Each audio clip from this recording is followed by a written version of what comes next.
Muammar Gaddafi spent, listen to me, billions of dollars to create the African Union.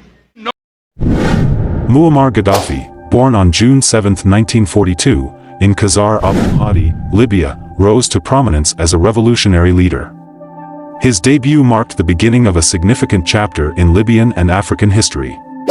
Gaddafi's early years, including his upbringing and education, shaped his ideologies and prepared him for his future role as a leader.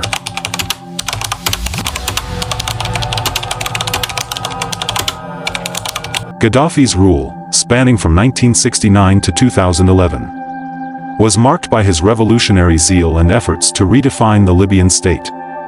He spearheaded the concept of the Libyan Arab Jamahiriya, advocating for a stateless society where political power belonged to the people, rather than traditional governing structures.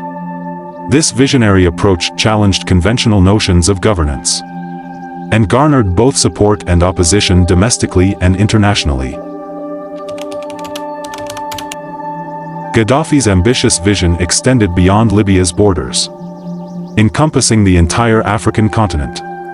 His advocacy for Pan-African unity and economic independence resonated with many African nations.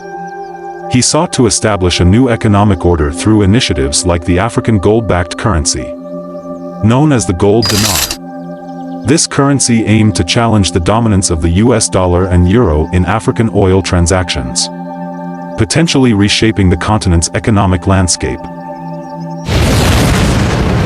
Despite Gaddafi's aspirations for African economic liberation, his plans faced significant opposition from Western powers, particularly the United States and France. The revelation of Libya's substantial gold reserves heightened concerns about Gaddafi's economic ambitions and threatened Western economic interests in the region. French interests in Libya, including oil production and regional influence, further complicated the situation and added to the tensions between Gaddafi's regime and Western powers. The escalation of tensions between Gaddafi's regime and Western powers culminated in NATO's military intervention in Libya in March 2011.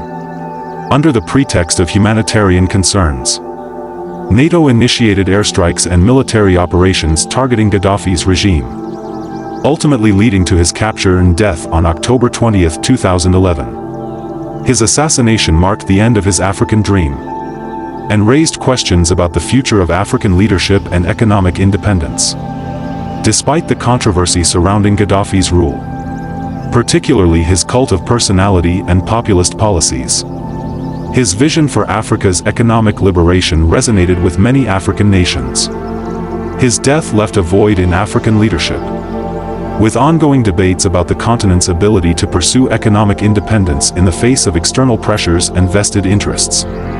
The aftermath of Gaddafi's assassination has sparked discussions about the legacy of African leaders and the challenges they face in navigating international relations while pursuing domestic agendas. Well, what's your take on this? Over to the comments section below.